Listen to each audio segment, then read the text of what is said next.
Well, greetings and salutations, everybody. Welcome to the best damn movie-related show on the internet, the John Campea Show, coming to you from right here on my YouTube channel. I'm, of course, your host, John Campea. It's an honor and a privilege to have you guys joining me here today, as it is every day, as we talk about our favorite things in the world, movies and movie news and some television and all that kind of stuff in between. Got a lot of big stuff to talk about today, so let's not waste any time. Let's jump into and start off the show the way we start most of our shows, which is revisiting yesterday's question of the day. Now, we talked on yesterday's question of the day about the fact that Dave Bautista has come out once again and said, once again, I don't want to work for Disney anymore, basically getting on his hands and knees and begging Disney to let him out of his contract. But that puts Disney in a tough spot. If you keep him in the movie and you force him to be in the movie, everybody knows it's starring somebody who didn't even want to be there. That's bad for you. But if you let him out of his contract, then you're basically telling every cast member in all of your movies, hey, if you're ever not happy, just complain on Twitter and we'll let you out of your contract. It's not a position they can put themselves in. So the question of the day yesterday was, should Disney let Dave Bautista out of his contract? And it was close. But interestingly enough, you guys said no, they shouldn't let him out of his contract. 56.9% of you seem to think, no, it's just too much of a drawback to set a dangerous precedent to let him out. And 43.1% of you said it's going to be damaging for the movie, Guardians of the Galaxy 3, to have a Dave Bautista in it, who everybody knows doesn't want to be in it. It's a terrible no-win situation for Disney, and I think it looks like you guys realize that, but 56.9% of you are saying no, they should not let him out of his contract. Now, of course, we've got a brand new question of the day today, and we'll get to that in just a minute. But before we get to all of our main topics and everything, let's go right off the top with this. Talking about that intricate, growing connection between movies and other media, be they comics, be they television, or video games. One of the most hotly anticipated video games that I can remember is this new Spider-Man, or as it's officially called, Marvel's Spider-Man game. You guys have been writing to me about this constantly for the last number of months, talking about the newest trailers and everything. Well, the first reviews for the new Marvel's Spider-Man video game that's going to be on PlayStation 4 has just come out, and pretty overwhelmingly the reviews are very, very positive. Some criticizing the story in it a little bit, but overall saying this is a great game. Here's some of the things that these websites are saying. Cinema Blend says, just saying, so much fun. Without delving into spoilers, the story is as engaging as any Spider-Man story you've seen or read over the years. While most of it is light and fun, and many of Spider-Man's quips will make you literally laugh out loud, the story does get serious, even shockingly so, at a few points. Following that up, Variety writes, Insomniac's Spider-Man doesn't take many risks, but it's still the most spectacular game of its kind. The game's greatest triumph is its use of Spider-Man's web shooter abilities. Like Treyarch's Spider-Man 2, the video game adaptation of Sam Raimi's 2004 movie, Insomniac's Spidey gives players a vast open world New York to inhabit. And great care has been taken to make sure this core aspect of the experience is as polished and refined as anybody could hope for. CNET says, Spider-Man features an astonishing recreation of New York City, including most of its districts and landmarks. Swinging and fighting is super satisfying and doesn't get old. It's a love letter to Spider-Man fans. It's insanely fun to swing around Manhattan and fight as Spider-Man, but the game's depth may come up short for players who are looking for more than just fan service. And finally, another one here from IO9 who writes, Marvel's Spider-Man understands the amazing fantasy of becoming Peter Parker. While Spider-Man excels at honoring the nearly 60-year legacy of Spider-Man and making you feel like him in the process of playing, its true secret weapon isn't the suits or the superpowers. It's the man behind them, Peter Parker. And I'm going to tell you what, it's that last review that kind of gets me the most excited about it, saying that it's actually kind of character-driven. It focuses more on Peter Parker than we have in other games or other iterations. That's kind of exciting. Now, for those of you guys who've watched me for any period of time, you know I'm not really a console gamer. Most of the gaming I do is on PC. I do have a Nintendo Switch. I have an Xbox One. I don't have a PlayStation 4, though. Now, I came real close to buying a PlayStation 4 just so I could play God of War. But I think after reading all these reviews, I think I'm going to have to bite the bullet. First of all, go to Ann. Ann, can I get a PlayStation 4? And she'll say, I've been wanting one. So She'll say, well, I've been wanting one too. Yeah, go get it. I think I'm probably going to run out either today or tomorrow and get myself a PlayStation 4 just so I can get this game. I believe it comes out on the 7th, so just in a couple more days. But yeah, the reactions so far to it have been very, very positive. A great movie property now coming to life once again in a video game, and of course starts a comic, whatever, wherever you want to say it originated from. But this sounds like it's a winner. And even somebody like me who doesn't play a lot of console games, I think I'm probably going to go pick out a PS4 just so I can try this one out. Let me know what you guys think. Have any of you guys pre-ordered this Spider-Man game? Jump down to the comment section. Let me know about your expectations and what you're hoping to see.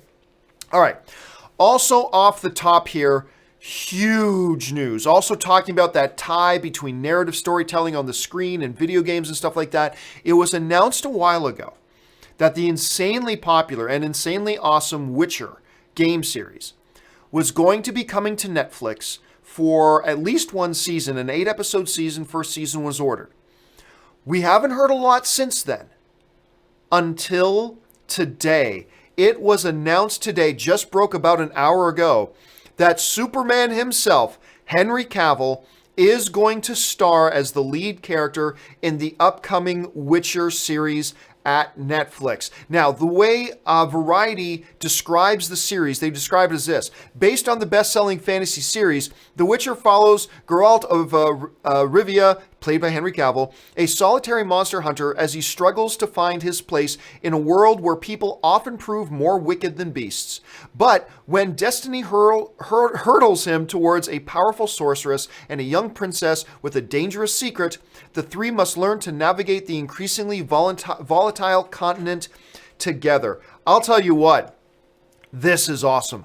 I have been a big Henry Cavill fan ever since back in like 2010 when he was in The Tudors. He was great in that. And now a lot of people still forget. He was runner-up to play James Bond to Daniel Craig. It came down between this guy that at the time very many people never heard of, Henry Cavill, and Daniel Craig, who also wasn't a household name at the time, right?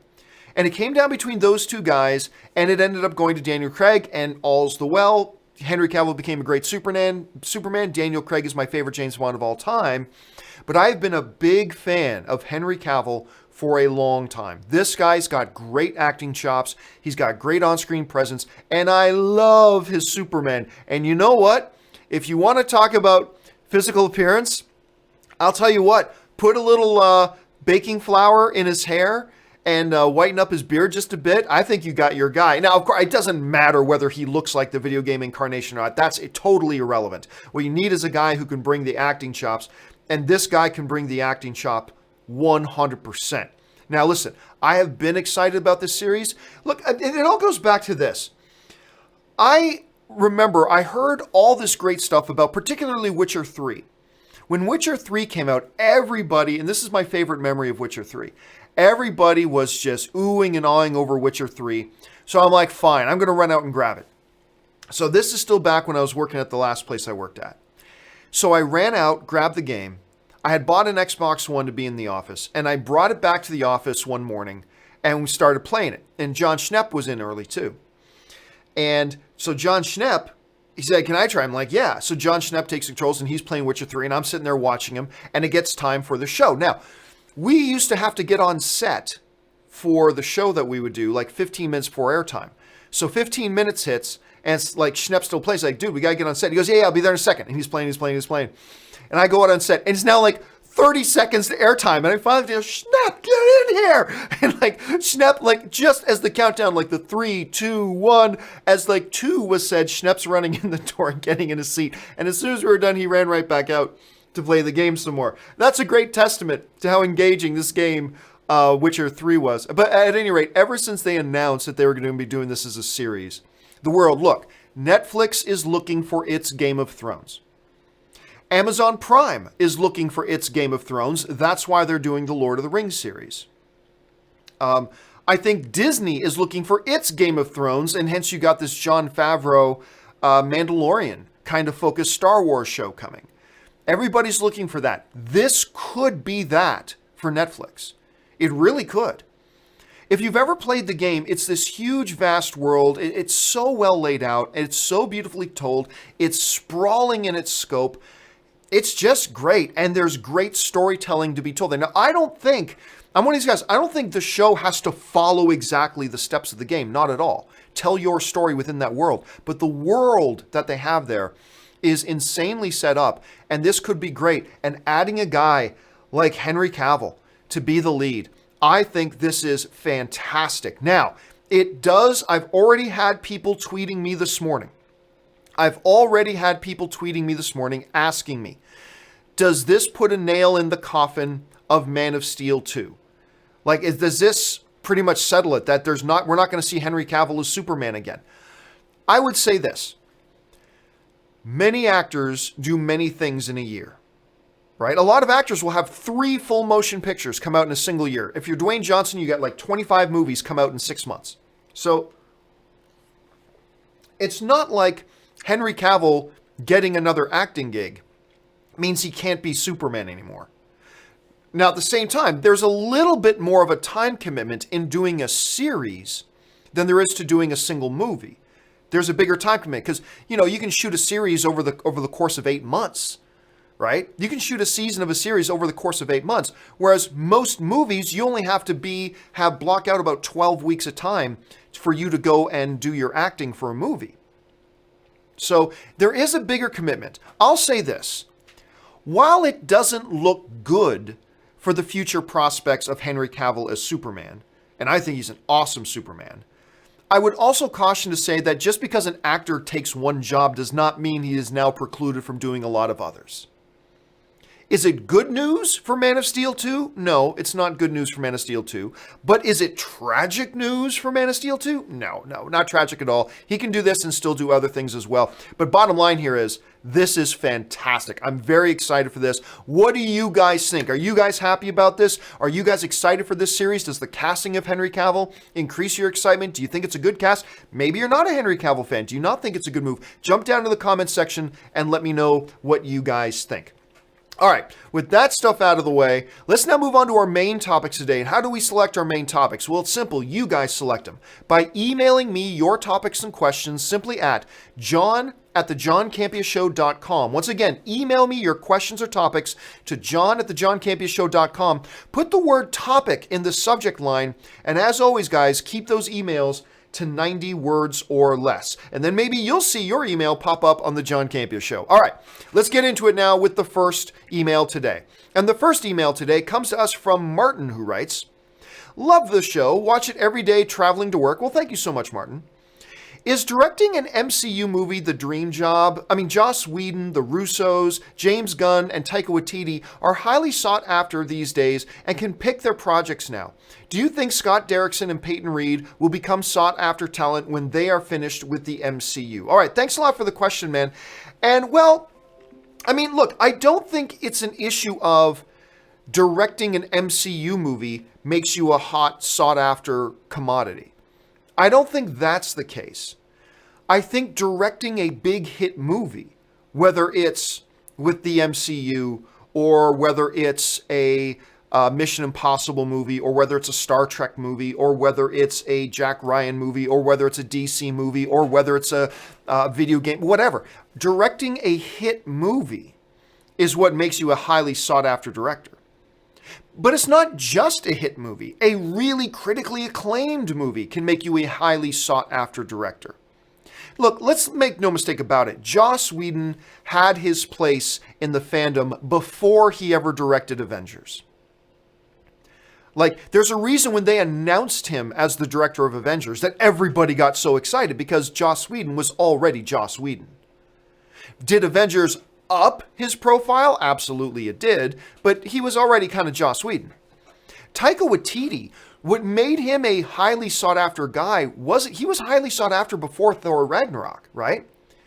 Because when he did What We Do in the Shadows, which was not a huge blockbuster hit, but everybody is raving about it, everybody started wanting to work with Taika Waititi, and then they got him for Thor Ragnarok. So he was kind of already on that path to being highly sought after. The Russo brothers are a good one. Like a lot of time, I remember back when the Russo brothers were first announced that they were going to be directing this Captain America movie, Winter Soldier, and it's like a lot of people were like, aren't those guys who did the comedy on TV? But it was a big hit. And I would submit to you that it was the fact, not the fact that it was an MCU movie, but the fact that it was a big monstrous hit that everybody then talked about and buzzed about.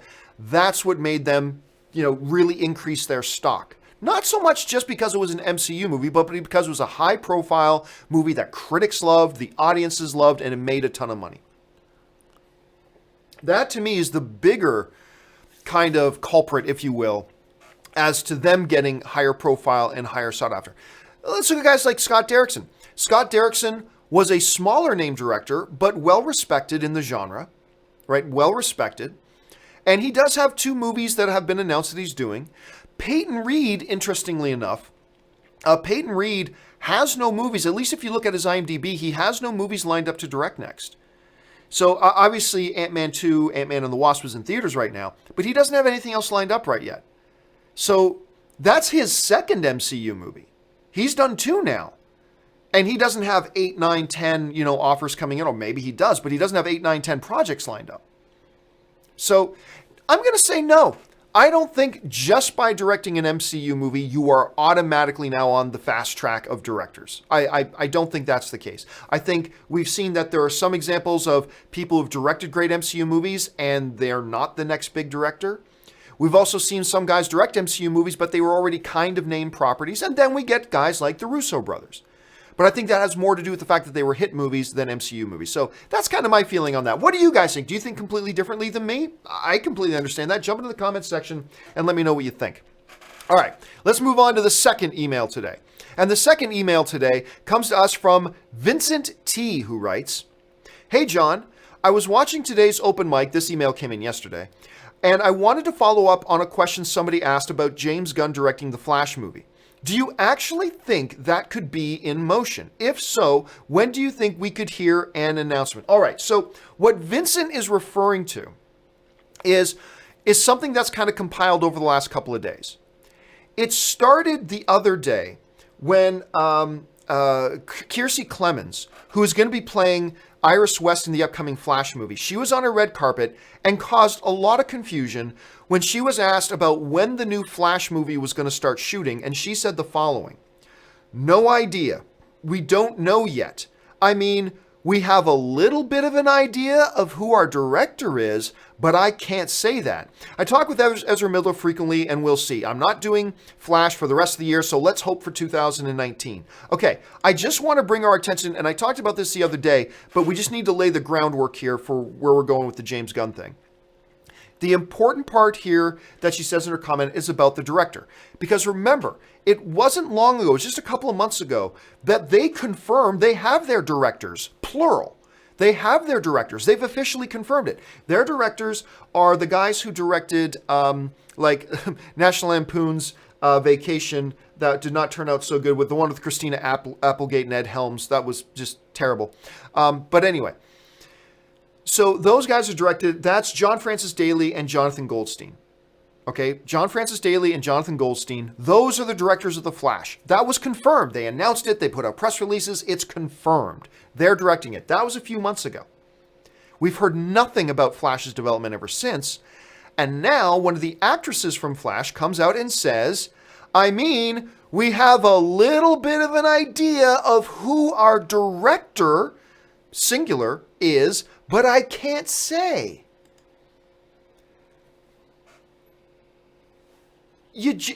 But they just announced a few months ago publicly, we have our directors, plural, blah, blah, blah.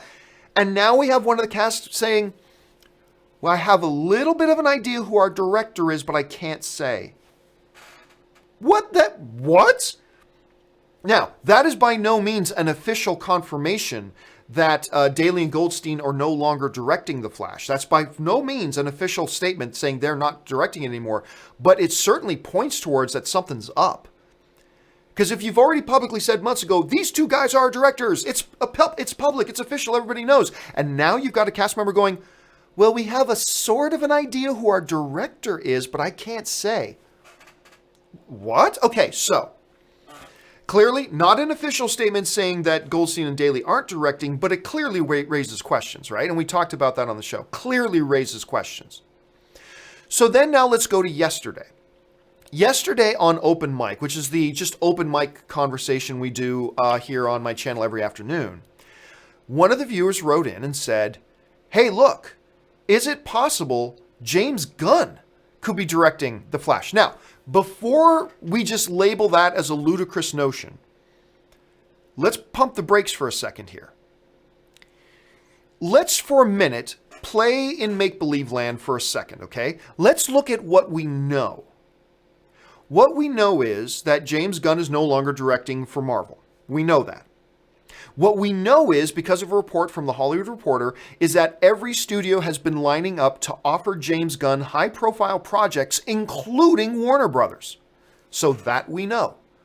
We know James Gunn isn't directing for Marvel. We know Warner Brothers is one of the companies that has been pitching high-profile projects to James Gunn. We know that. Now, what else do we know? We know that one of the stars of The Flash has cast some doubt as to whether there might be some upheaval in the director position over there, and that we might know who our director is, but I can't say. So that's what we know. Anything beyond those three things that we know becomes speculation.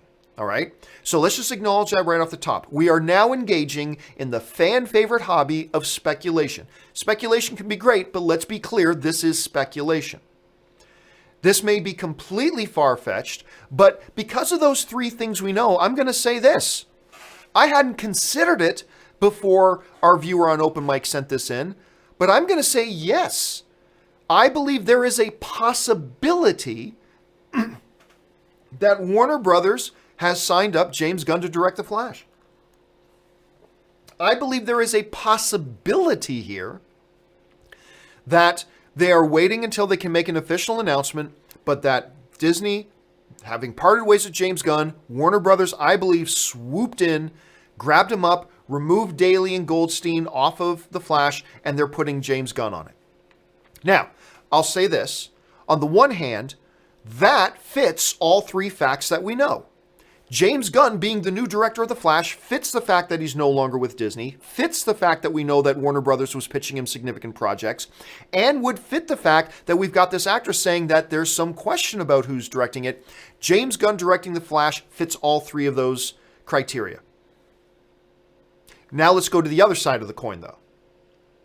The other side of the coin is that there are 25 other possible scenarios that fit those three pieces of criteria. The James Gunn one fits. James Gunn directing Flash does fit the circumstances that we have, particularly these three pillars that we know. It fits. But the reality is there's 25, maybe 2,500 other scenarios and possibilities that would also fit into these three pillars that we have. No longer directing for Disney. Warner Brothers is making him a pitch, and there's some doubt being cast on the whole director situation. It's not just the James Gunn possible scenario that fits it. There are many, many others that possibly submitted that fit into it. So when you ask the question, is it possible this is really happening? I'm going to say, yeah, it's possible. It's possible. Is it likely? Well, now that's a different question. Is it likely that James Gunn is going to be directing The Flash for Warner Brothers and DC? I don't know that I would say it's likely. I would probably lean towards it's unlikely. So I will plant my flag in it's possible, for sure. But I'm just not comfortable saying that it's likely because there's just too many other possible scenarios. Not to mention, remember, Warner Brothers isn't the only studio lining up to offer James Gunn projects. Other studios are too.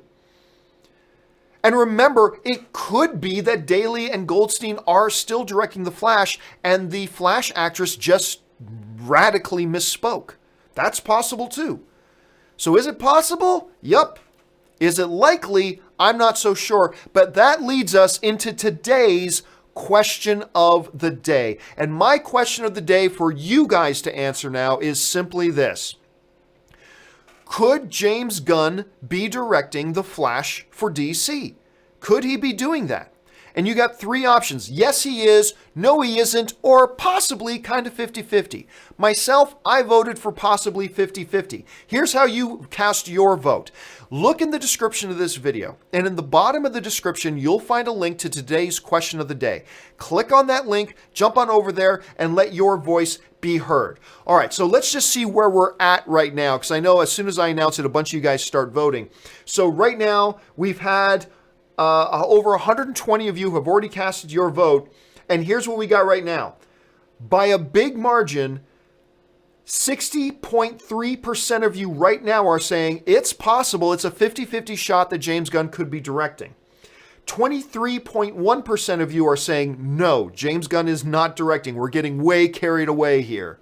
And 16.5% of you are saying, nope, this fits. James Gunn is directing The Flash. So once again, 16.5% of you are saying, yes, he's directing. 60.3% of you are saying it's possible, 50-50. And 23.1% of you are saying, no, he's not directing it. You guys got 24 hours to vote here. On tomorrow's John Campea show, we will visit the results of this poll. So go cast your vote, let your voice be heard, and we'll revisit this issue tomorrow. All right, let's move on now with the next emailed in topic today. And the next emailed in topic today comes to us from Aaron Eli, who writes, why isn't anyone noticing 2018 will likely be the biggest box office year ever? August is quietly closing in at 35 to 40% up. All right, thanks a lot for the question, Aaron. And yes, this has, so far, very quietly, been a very good year at the box office, at the movies. It's been a very good year. August is way up over last year. That's really a testimony about how bad August was last year, so let's not get too excited about that. But the reality is that this year, the $6 billion mark got crossed at the box office faster than any other year in history. The box office in 2018 hit the $6 billion mark faster than any other year in history. Right now, to use sports terminology, we are on pace for 2018 to be the biggest year at the box office of all time. We are on pace for that. However, we shouldn't get too excited about it just yet. We have had a very front-heavy year so far between the amazing success of Black Panther, Incredibles, Avengers Infinity War, Jurassic World Fallen Kingdom. I mean, all billion-dollar films. We've had a lot of big success and a lot of middle-of-the-road success as well, all contributing to us crossing that $6 billion mark at the box office faster than any other time in history. However, just like in a marathon race, just because a runner is setting a record pace at the halfway mark does not mean they're going to set the record by the end of the race. There's still a lot of movies to come out this year. We got September, October, November, December. We still got 4 months, 1/3 of the year to go. Right? And if it evens out and levels out and stuff like that, then no, it won't be the biggest year in box office history. We have to keep that in mind. So, and also keep this in mind. It can be a little bit misleading talking about the biggest year in the box office in history. Because remember, this year, the average cost of a movie ticket this year has gone up by I think it was 70 cents or something like that. So movie tickets are more expensive this year than they have been in years past. So that goes against it as well. But while I am saying that we shouldn't get too excited about the pace that's being set right now or where we could be by the end of the year, there's no denying it's good news. I mean, it's nothing but good news for the movie industry to say we're on a record pace, we hit the $6 billion mark faster than ever in history. All that is good news. It's all good. I'm just saying let's temper that enthusiasm a little bit and not get carried away by proclaiming 2018 to be the biggest box office year yet. We may hit that. We may get there. But let's temper that a little bit, understanding there's still a lot of the year to go. That pace could fall off. It may not. And even then, if it breaks the record by 1%, well, then we got to take into consideration the fact that the movie tickets were a little bit more expensive and not get too overwhelmingly excited about it. But still, end of the day, bottom line, it is great news. A lot of people have flooded out to the theaters this year. Let's hope that's a trend that continues. All right, let's move on to the fourth email today. And the fourth email today comes to us from Christian Hannah, who writes, Yo, Giovanni, like you, I was desperately looking forward to Black Dynamite 2. Haven't seen the first one, but I loved the animated series, especially when the teaser announced it with the 2018 release. Well, that was January. This is September, and we have had no new trailers, no new news. The film doesn't even have an IMDb page. Is this film even happening anymore? All right, thanks a lot for the email, man. And look, one of my most pleasant surprise movies of all time. And by pleasant surprise, I mean I went into a theater to watch some little film, wasn't expecting much, and I still jump up and down when I think about it now, was Black Dynamite. Michael Jai White's Black Dynamite, so freaking good. It's so good. It's so fun. I was laughing my fool ass off that entire movie. I walked out with a huge grin on my face, and just thinking about the movie makes my heart happy. Just thinking about Black Dynamite makes my heart happy. I love this movie. Okay, so let's backtrack now to the beginning of the year. It looks like Michael Jai White's coming out and making an announcement that Black Dynamite 2's coming. And we got this little teaser says, Black is back. And you see, you assume it's Michael's face, a close-up of his mouth with a cigar lighting a stick of dynamite. And this says, Black is back and all that kind of stuff. So we're expecting Black Dynamite 2. I lose my mind over it. I'm on Twitter going, oh my God, Black Dynamite 2's coming. And I'm just losing my mind, right? And then crickets. Nothing. We hear nothing. Well, here's the thing what a lot of people missed. Me too, by the way. A little thing that a lot of us missed was, I believe it was back in February, that Michael Jai White took to Twitter and kind of let everybody know, hey guys, this new movie that's coming isn't Black Dynamite 2. Because everybody, including me, guilty, ran headlines, Black Dynamite 2 is coming. When in reality, it was a teaser trailer that looked just like Black Dynamite and said Black is back. We thought it was Black Dynamite 2. Turns out it wasn't Black Dynamite 2. Here's what Michael Jai White tweeted out. I believe this was in February. He said, you guys guessed it. My next project is not Black Dynamite, but is a Western entitled Outlaw Johnny Black. We'll be rolling out details in the next few days on how you guys can be a part of the project too. Okay, so here's the thing. He said this new movie isn't Black Dynamite 2. It's The Outlaw Johnny Black. And what it is, it's like a spiritual sequel to Black Dynamite. It's done entirely in the style of Black Dynamite, but instead of like a 1970s America, it's set in the Old West. So it's a Western. And it's The Outlaw Johnny Black. And so that Black is back wasn't Black Dynamite, it was The Outlaw Johnny Black.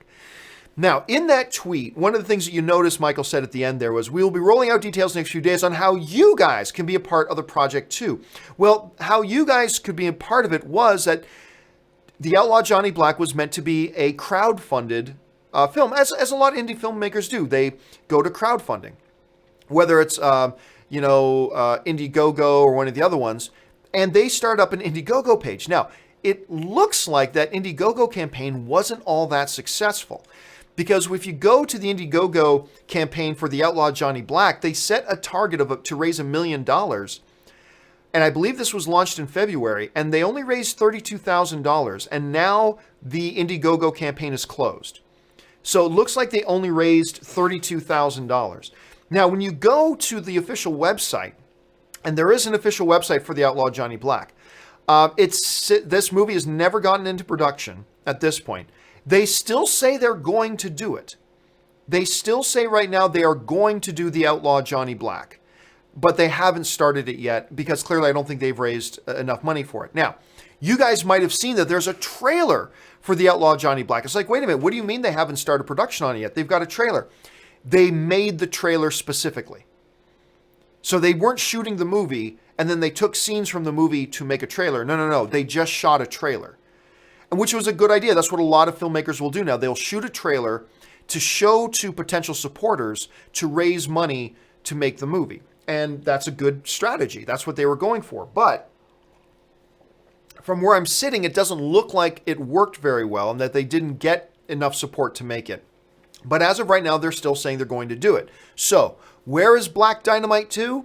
There is no Black Dynamite 2. It's going to be the Outlaw Johnny Black. So then where is the Outlaw Johnny Black? It looks like, and I'm just theorizing here, that they have not yet been able to raise enough money to actually go into production on it. So they're probably still waiting on it, but they are claiming they are going to do it. I'll just say this, whether it's called Black Dynamite 2 or the Outlaw Johnny Black, I want to see this movie. I want to see this movie because I thought the trailer looked great. I love Black Dynamite, and I thought the trailer for the Outlaw Johnny Black looked really good. So I want to see it. Here's our fingers crossed, hoping that they're able somehow to get this film made, because I think it would be a lot of fun. All right, let's move on now to the final emailed topic of the day. And the final emailed in topic today comes to us from Gary. And Gary writes, so I've seen a lot of YouTube videos about how badly the Resistance trailer is being received. That's the new animated Star Wars series, Star Wars Resistance. Currently 11,000 thumbs up to 94,000 thumbs down. Compared to the Clone Wars trailer, the new one, currently 275,000 thumbs up to 9.2 thousand thumbs down. Do you think this shows where Star Wars fans' desires lay? That we would rather have a more serious animated show, and will Disney pay any attention to the rating on YouTube or soldier on regardless? If they do, might the series bomb? All right, thanks a lot for the question, Gary. And yes, so they finally put out their trailer for Star Wars Resistance. I talked about it on my show. I was not a fan of it. I did not like the trailer for Star Wars Resistance. And it looks like I wasn't alone. A lot of people didn't like the trailer either. But I believe I talked about this once on Open Mic. Here's what I think. I think that the main problem with this lies in the area of the fact that Disney did not let us know or prepare us for what Resistance was going to be. What do I mean by that? I simply mean this.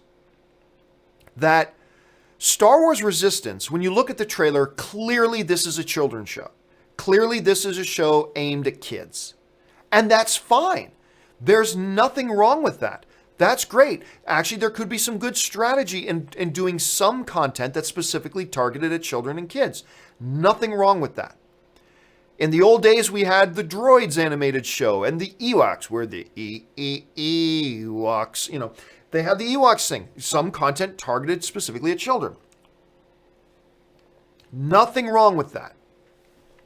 The problem is, in all the hype leading up to Star Wars Resistance, they never once gave us an indication that this is a new series aimed at kids.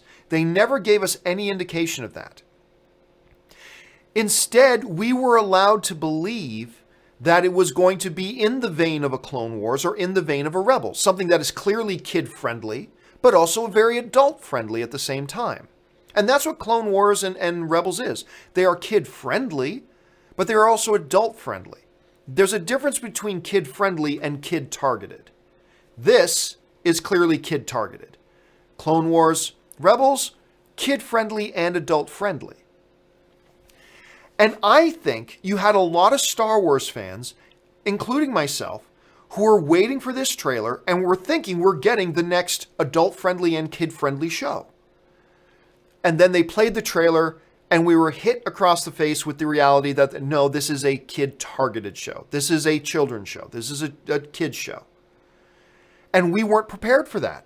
We were expecting the next Clone Wars and Rebels. Instead, we got, the next iteration of the, whatever children's show is that's out there.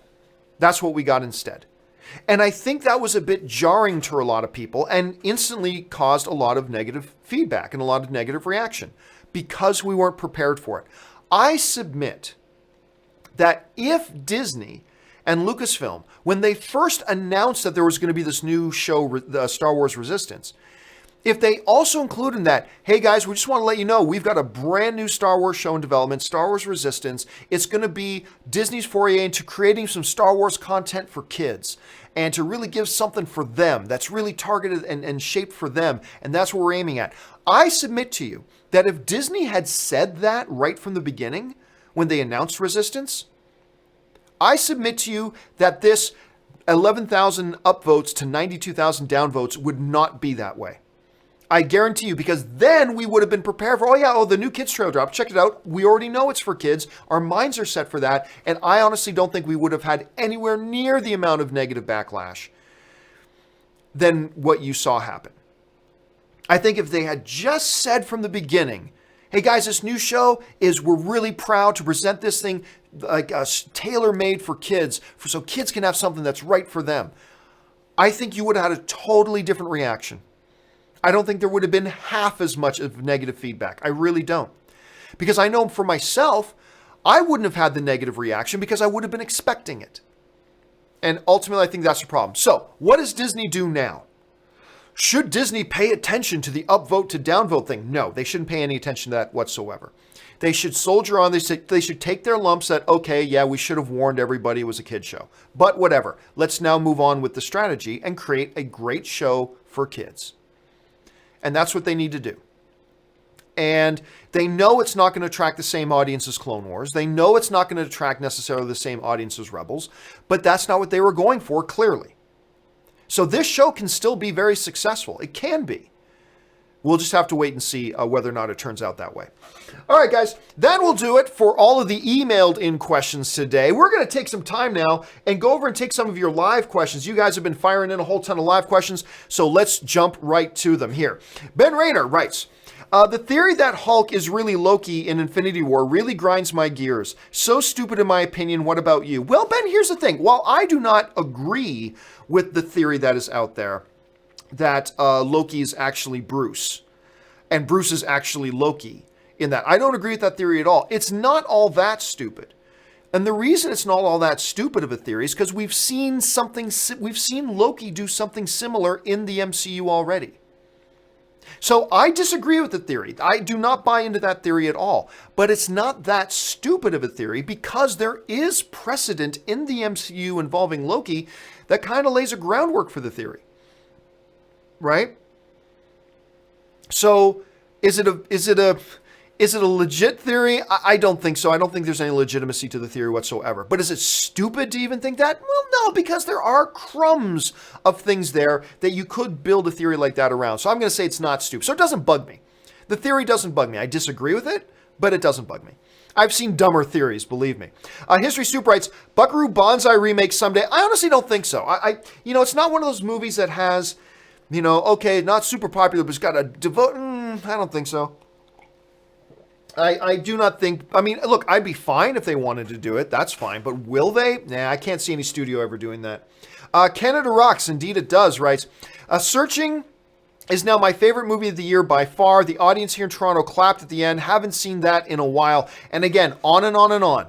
The response from people who have seen Searching with John Cho and Deborah Messing is overwhelming. And I still haven't seen it.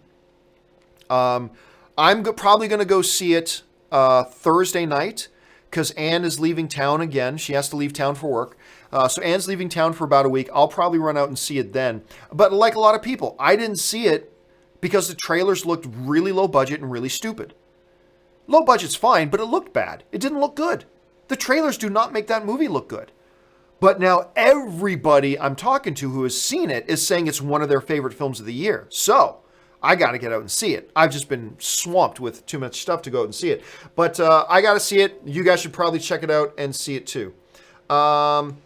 Let's see here. Next thing comes to us from Brad Timms, who writes, pardon me, fatty, but if you're going to eat cake, you ought to use a fork.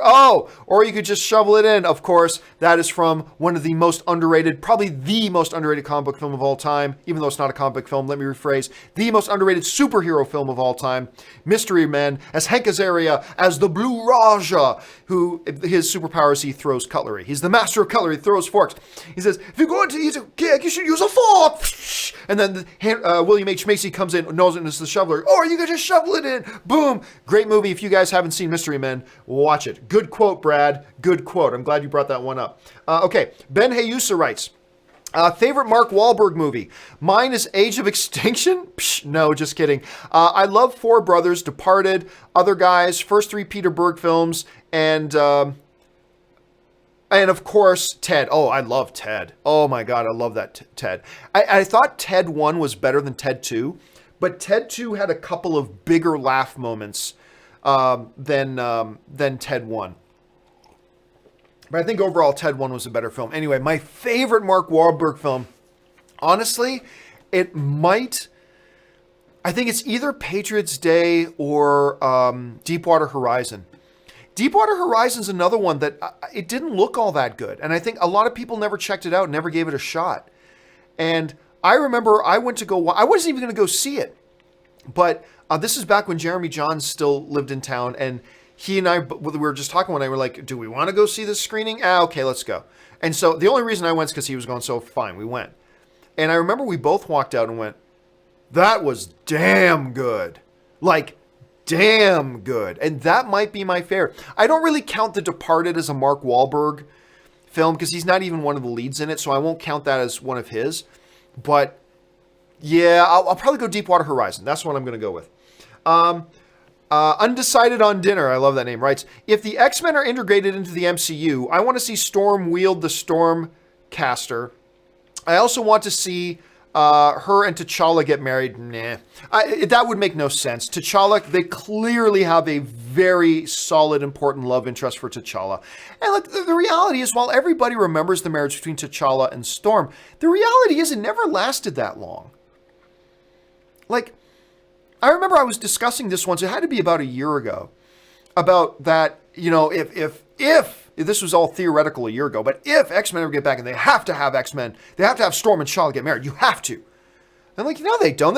It's such a key thing about who Black Panther is. I'm like, what? I mean, it's a very famous thing that happens in the MCU or in the Marvel Comics, but the reality is the marriage between T'Challa and Aurora never actually lasted that long. Storm and Black Panther were never actually married that long. So, and to me, you would have to go against this. They've already set up this lifetime love between T'Challa and, I was going to say Okoye.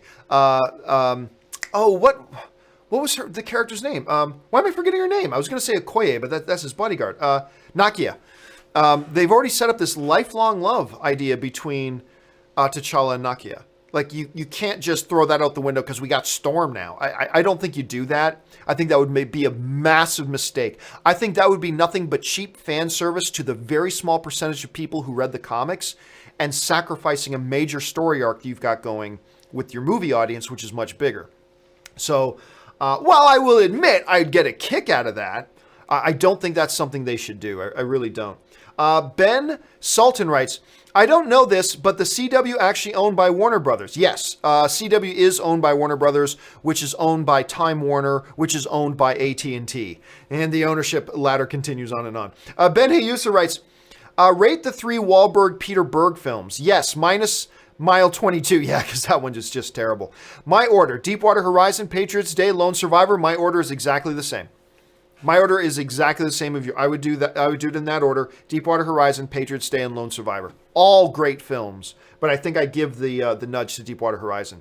Ben follows up with, I also freaking love this Spider-Man game. I'm a big fan of Batman Arkham games, so the fact that this has a similar gameplay to it, I'm hooked into it. And that's one of the things too coming out from the reviews is that a lot of the reviewers are comparing the new Spider-Man game to the Arkham series. And as far as gameplay and how it plays out.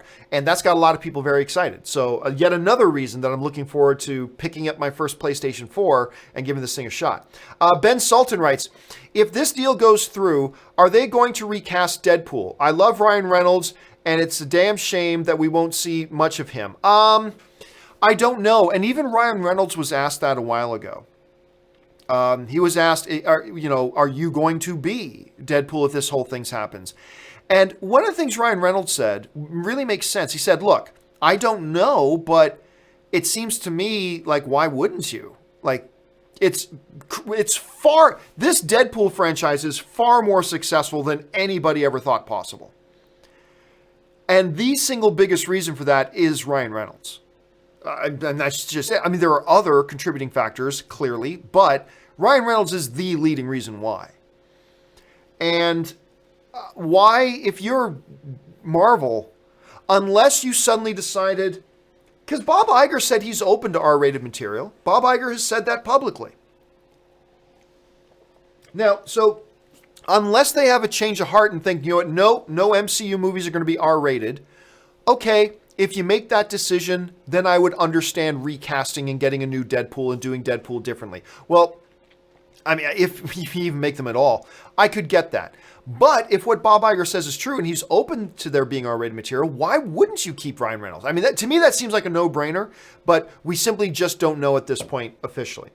Ben Sultan follows up with, last Friday was my 18th birthday, and I kind spend the day at work pushing shopping carts.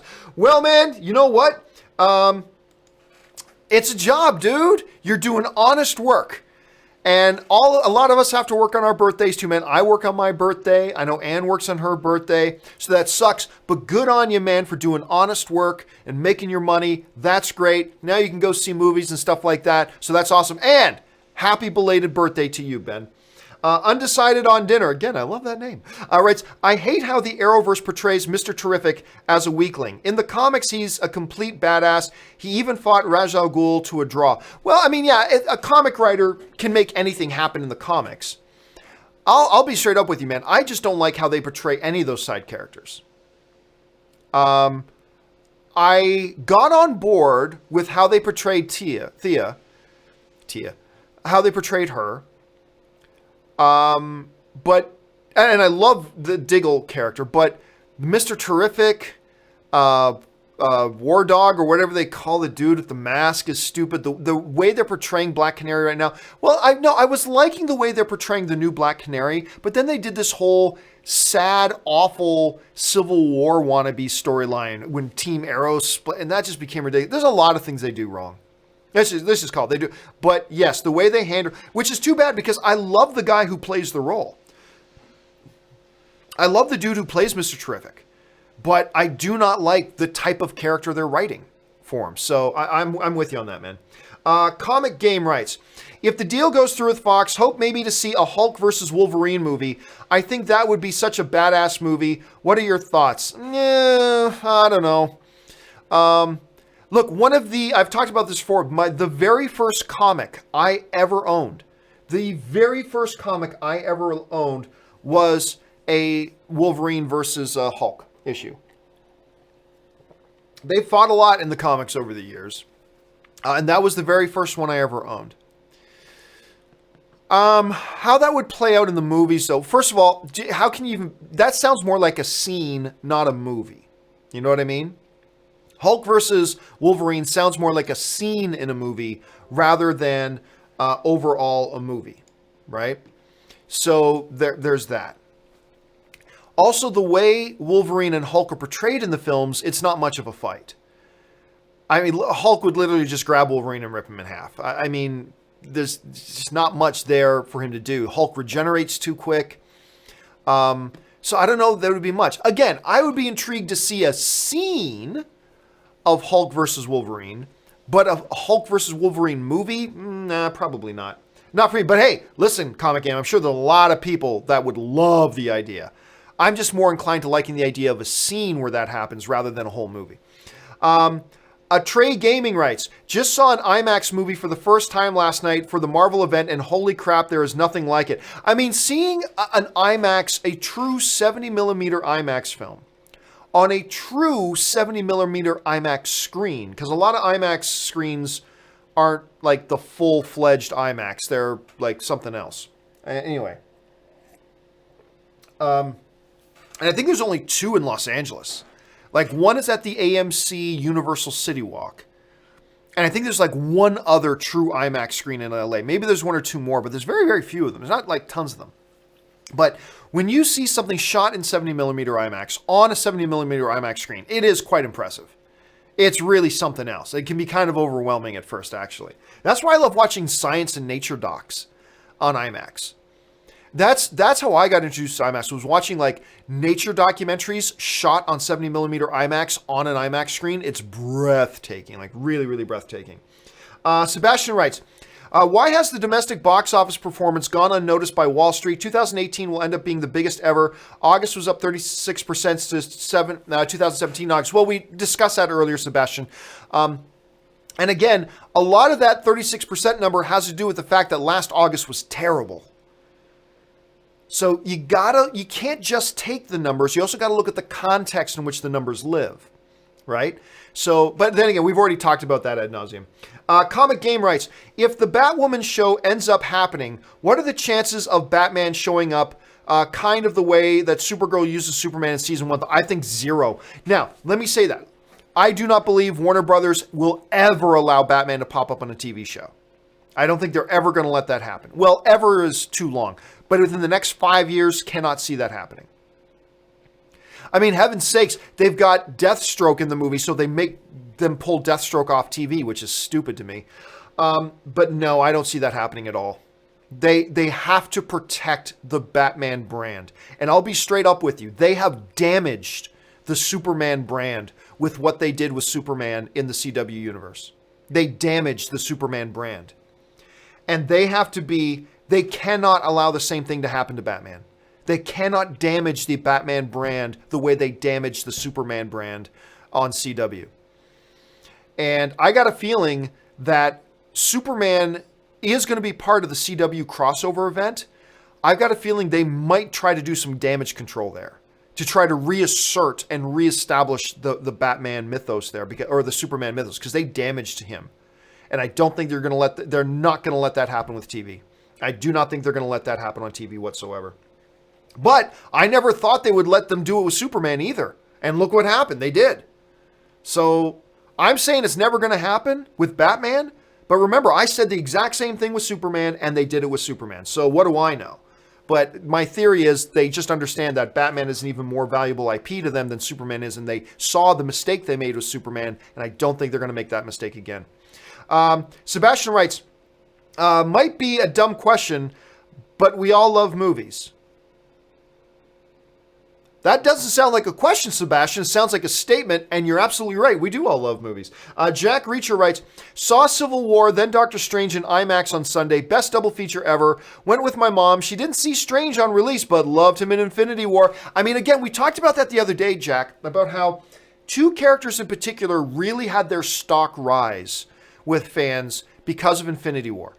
Everybody who loved Iron Man already loved Iron Man in Infinity War did not change how people saw Iron Man. Captain America in Infinity War did not change how people saw Captain America. On and on and on. But 2 characters in particular, I think we saw their stock rise with MCU fans. One is Thor, clearly, and the other is Doctor Strange. I think a lot of people came out of that Avengers Infinity War with a higher perception of who Doctor Strange was in the MCU. And so I'm with your mom, man. I think your mom is one of many people who had a real heightened appreciation for the Doctor Strange character in the MCU because of Infinity War. Him and Thor are the 2 characters to me that really did that. Jordan's Channel writes, can you please do movie commentaries like you used to do at your last company? You were the best part of those, and now you aren't there. Well, I mean, I'd love to, but the problem is you really need 2, 3, or 4 people to do a commentary, right? And I don't have 4 people on my staff here to do a commentary with. I'll say this. I'm going to do them again. I just need some time to get it worked out how I'm going to do it. But I think it would be pretty boring to just have one guy sitting there trying to talk for 2.5 hours straight. You need a couple of people because you're not all going to have something to say at the same time. And what's the point of me doing a commentary if there's 30 seconds of dead air every minute? Every minute there's 30 seconds of dead air. So I need a couple of people to do it with me. But I'll work on getting those going again. I will. Stephen Stanley writes, if Man of Steel came out today, would it be received differently? I feel like people are more open to different takes on superheroes now than in 2013. I agree with you, Stephen, and I do think it would be received differently. I do. I really honestly think. I think Superman may have been just a couple of years. Let me rephrase. I think Man of Steel was maybe just a couple of years ahead of its time.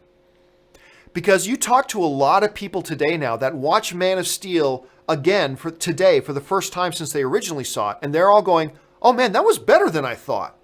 And that seems to be everybody's reaction. Man of Steel is the most underrated major comic book film, I think, ever.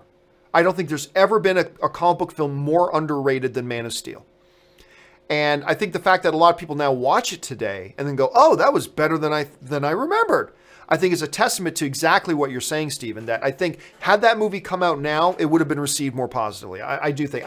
Don't get me wrong, it wouldn't have been a 100% movie on Rotten Tomatoes or anything like that, but I think it would have been better received. How much better? Who's to say? Arturo Beltran writes, what happened to the Natoro movie? Heard it was started production and nothing. What do you think about Death Note 2, even though most people hated the first one? Well, that's two questions in one. I'll answer the Death Note one.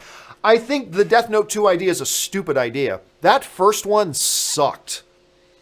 It just straight up sucked. I was excited for it. I was looking forward to it, and that movie was awful. Lending, of course, to the overall mythos that Netflix original movies kind of aren't that good. So I don't know why they're doing it. I don't know anybody that liked it. I'm sure there are people that liked it. All movies are subjective, so maybe some of you guys liked the first one. That's great. I hated it, and I know most people hated it. So why they're doing another one, I don't know, unless they really feel they learned from their mistakes of the first one, and they still feel this could be a great franchise, and they've got a killer idea for a second one, and they want to redeem themselves for what they did in the first one. If that's the case, okay, then I get it. Other than that, I just don't know why you would do another one. Jack Reacher writes, I truly loved your remarks about fear in Star Wars last night. Imagine if the Jedi didn't fear the dark side so much. No Empire? Yeah, so we were talking on open mic yesterday about how fear is a major motivating thing for all of us, but particularly a strong theme in Star Wars. Going right back to what Yoda said in the first, The Phantom Menace. You know, fear, I sense much fear in you. I can't do Yoda. Fear leads to anger. Anger leads to hate. Hate leads to suffering. It's the path to the dark side, right? And ultimately, through all the Star Wars movies since, we've seen fear be a major thing. Ultimately, as Yoda predicted, fear was what led Anakin to falling to the dark side. Fear of losing Padme. That's what drove him to the dark side. Fear, if we want to fast forward to like Empire Strikes Back, fear of what's going to happen to his friends made Luke jump into his X-Wing and fly off to Bespin to face Vader when he wasn't ready. Fast forward to Return of the Jedi, fear of what Vader might do to Leia is what caused him to snap and nearly kill Darth Vader. You know, then you fast forward to even the new movies, Last Jedi, fear of what Kylo Ren was going to do to the galaxy, what Ben, his nephew, was going to do to the galaxy, that he was going to unleash a genocide across the galaxy, kill billions of people, be responsible for the worst atrocity since Darth Vader. Fear is what pushed Luke to nearly killing his own nephew. I mean, fear is a massive thing in Star Wars. It's a massive theme. And then Yoda comes in and also introduces fear and failure. You know, it's kind of a special thing. So thanks for sharing that, Jack. Abdul Abbas writes, I just got time for a couple more here, guys. Is Tom Cruise still in Once Upon a Time in Hollywood? Are you pumped for this movie? Uma Thurman's daughter has also been cast. I'm excited for it because it's Quentin Tarantino's got a great cast. I don't think Tom Cruise is in it. I'm pretty sure Tom Cruise is not in it. Let me just double check here. Upon a Time in Hollywood. I'm almost positive he's not. Now watch this. I'm going to open it up and he's totally in it. Margot Robbie, Brad Pitt, Leonardo DiCaprio, Dakota Fanning, Sydney Sweeney, Al Pacino, Timothy Olyphant, Kurt Russell, James Marsden, Burt Reynolds, Damian Lewis, Austin Butler, Tim Roth. No Tom Cruise. So as far as I know, I mean, there was talk at one point of Tom Cruise being in there, but there hasn't been any talk about that for a long time, so I believe he's not a part of it. Sebastian writes, Avengers 3 last night on IMAX with kids and another great shared experience for me and the kids. I loved how the crowd and kids knew what was coming. Just fun. You know, sometimes movies, being in a movie theater is like being in a sports stadium. The roar and the crowd and the cheers, and there's something extra special about it when you get these big tentpole movies that can deliver. We've seen a lot of tentpole films that do not deliver.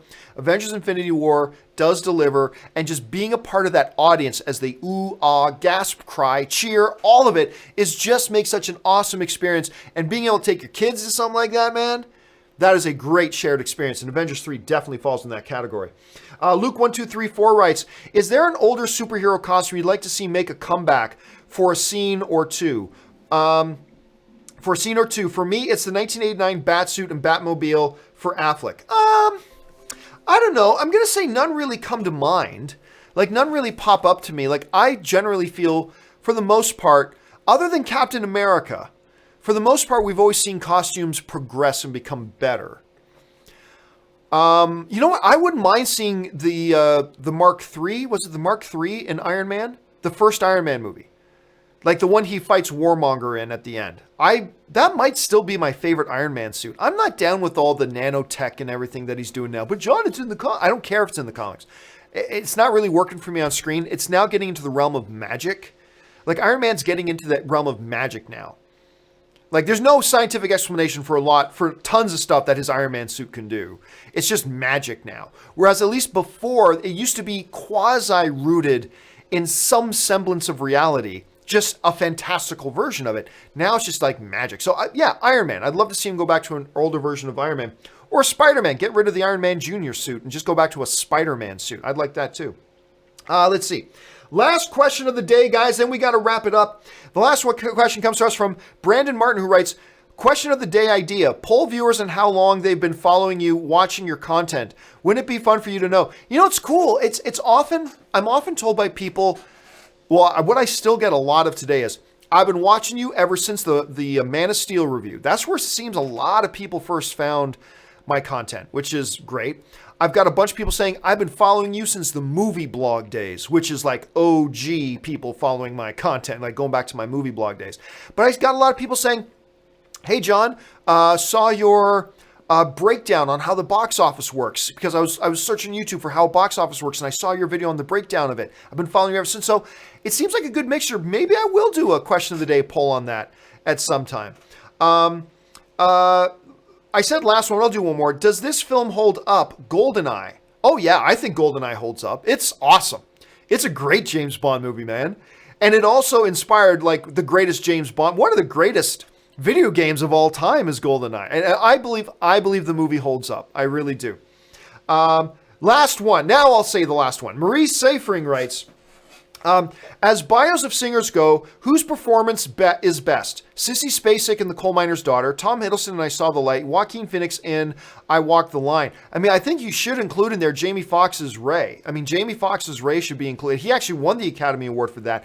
But even if we include Jamie Foxx's Ray, I'm going to say all day, every day, Sissy Spacek in Coal Miner's Daughter.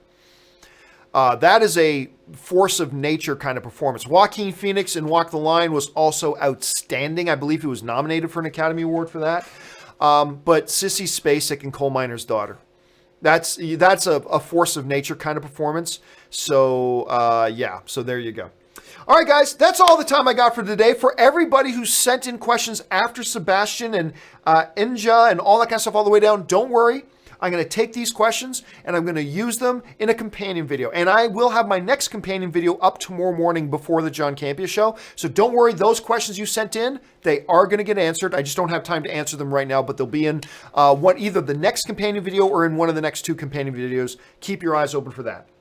All right, guys, that will do it for me for today. Thank you so much for joining me. Listen, special thank you to all you guys who are Patreon supporters of mine. You help keep this channel going. Thank you to all of you guys who sent in super chat questions, because you supply great topics for us film fans to talk about, and you support the channel as well. Thank you so much for that. Don't forget, guys, I'll be back this afternoon at, it might be 3 p.m. today. I have a meeting in Hollywood I need to run to. I'm going to try to be back for the 2 p.m. open mic today. There is a possibility I might have to bump it to 3 p.m. depending on the time, but keep your eyes open. I'll make sure I let you guys know. So keep your eyes open for that. That'll do it for me, guys. Thank you so much for being here. Thanks for being parts of the film fan community. Be nice to each other. Encourage each other's film fandom. That'll do it for me. And until next time, my name's John Campea. Bye-bye.